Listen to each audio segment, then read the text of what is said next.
Assalamualaikum warahmatullahi wabarakatuh.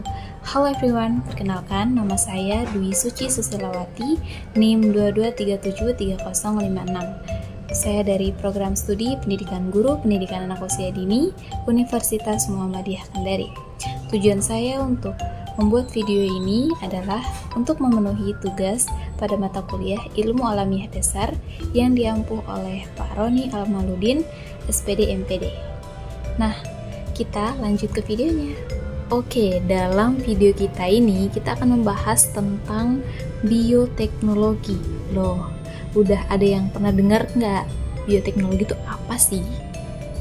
Oke, kalau gitu kita akan membahas sama-sama. Bioteknologi adalah penerapan teknologi yang menggunakan biologi untuk menghasilkan suatu produk. Biologi yang dimaksud di sini adalah makhluk hidup. Nah, makhluk hidup apa sih? Makhluk hidup kan banyak. Makhluk hidup yang dimaksud di sini adalah mikroorganisme. Mikroorganisme itu apa? Yang termasuk mikroorganisme itu jamur, bakteri, dan virus. Nah, itu yang dimaksud. Jadi yang dimaksud dengan mikro ya, mikro berarti yang kecil-kecil. Seperti bakteri, jamur, virus itu kan dia kecil dan hampir tidak terlihat, ya kan? Oke. Dan apa sih contoh dari bioteknologi ini? Oke, contohnya itu sering banget kita lihat di kehidupan sehari-hari. Apa itu? Makanan, ya kan? Donat. Kalian pernah dong makan donat atau sering ya? Siapa nih pecinta donat? Nah, donat itu termasuk contoh bioteknologi. Contoh lainnya tuh apa lagi? Tempe. Tempe termasuk bioteknologi juga. Siapa nih yang dari Senin sampai Sabtu sampai Minggu makanannya masih tempe? Nah, itu juga salah satu contoh bioteknologi. Contoh-contoh lainnya itu ada kecap, ada tape. Nah, yang tadi habis disebutin tuh ya, ada donat, tempe, tape, kecap, semua itu berbahan dasar ragi. Ragi itu suatu pengembang adonan yang bisa membuat makanannya jadi enak. Salah satunya itu donat. Donat itu kalau tidak pakai ragi, itu dia tidak akan mengembang empuk yang biasa kita makan. Dalam bioteknologi, ini terbagi menjadi dua jenis. Yang pertama, bioteknologi konvensional atau tradisional. Yang kedua, itu bioteknologi modern. Apa sih yang menjadi perbedaan dari keduanya? Oke, bioteknologi konvensional atau tradisional biasanya melibatkan proses fermentasi dan biaya yang dikeluarkan juga masih cukup murah.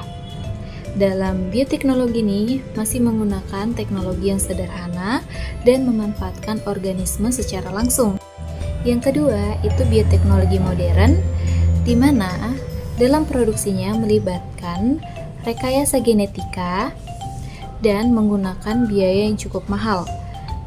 Juga dalam produksinya ini sudah menggunakan teknologi yang canggih dan dalam produksinya juga memanfaatkan bagian dari organisme. Kalau yang tadi konvensional dia menggunakan organisme secara langsung, kalau modern dia hanya menggunakan bagian dari organisme. Nah, tadi kan kita udah menyinggung sedikit nih di bioteknologi modern, di mana dia mengatakan di dalam bioteknologi modern melibatkan rekayasa genetika. Nah, rekayasa genetika itu apa sih? Jadi, rekayasa genetika adalah ilmu yang mempelajari tentang memanipulasi materi genetik untuk menghasilkan organisme yang memiliki sifat-sifat yang kita inginkan. Contoh dari rekayasa genetika ini banyak banget dari berbagai bidang. Nah, kita ambil beberapa aja. Contohnya dari pertanian. Nah, kita pengen nih memiliki tomat yang tidak mudah mengkerut dan tidak mudah busuk. Kita bisa memakai rekayasa genetika agar bisa menghasilkan tomat yang berkualitas tinggi dan juga yang pastinya yang tadi tujuannya kita itu tidak mudah busuk dan tidak mudah mengkerut. Contoh lainnya itu seperti buah yang tanpa biji. Nah, pasti kalian pernah dong makan atau pernah lihat buah yang tidak ada bijinya. seperti semangka, jeruk, anggur hijau, itu kan tidak ada bijinya. Itu biasa terjadi ketika menggunakan rekayasa genetika. Nah, kalau dari bidang peternakan, contohnya seperti apa? Kita ambil aja nih, hewan sapi. Kita pengen mempunyai sapi yang menghasilkan daging yang lebih banyak, terus susu yang kualitasnya baik, itu bisa menggunakan rekayasa genetika. Bahkan ya, seorang ilmuwan Cina, dia berpikir untuk menghasilkan atau memodifikasi sapi perah yang biasanya menghasilkan susu biasa itu menjadi air susu ibu. Loh, gimana itu? Begitu luar biasanya metode rekayasa genetika ini.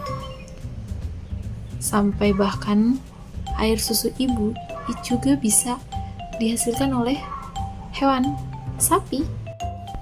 Dalam bioteknologi ada juga namanya biotika. Nah, biotika itu apa sih?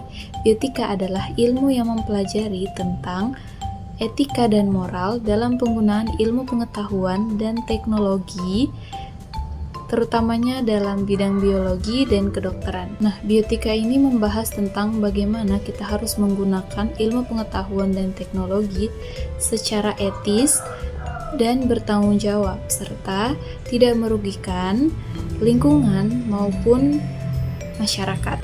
Biotika ini erat kaitannya dengan rekayasa genetika tadi, yang dimana kita ambil contoh seorang ilmuwan Cina ingin menghasilkan sapi yang air susu yang dihasilkan oleh sapi itu termodifikasi menjadi air susu ibu.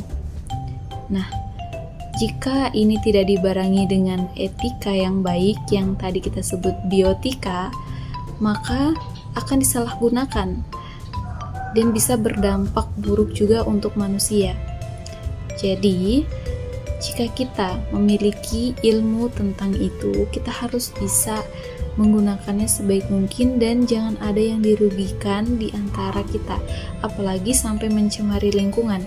Itu bisa berdampak fatal, dan jika dilakukan terus-menerus, maka bukan cuman berdampak pada lingkungan, berdampak pada orang lain, juga berdampak untuk kita sendiri.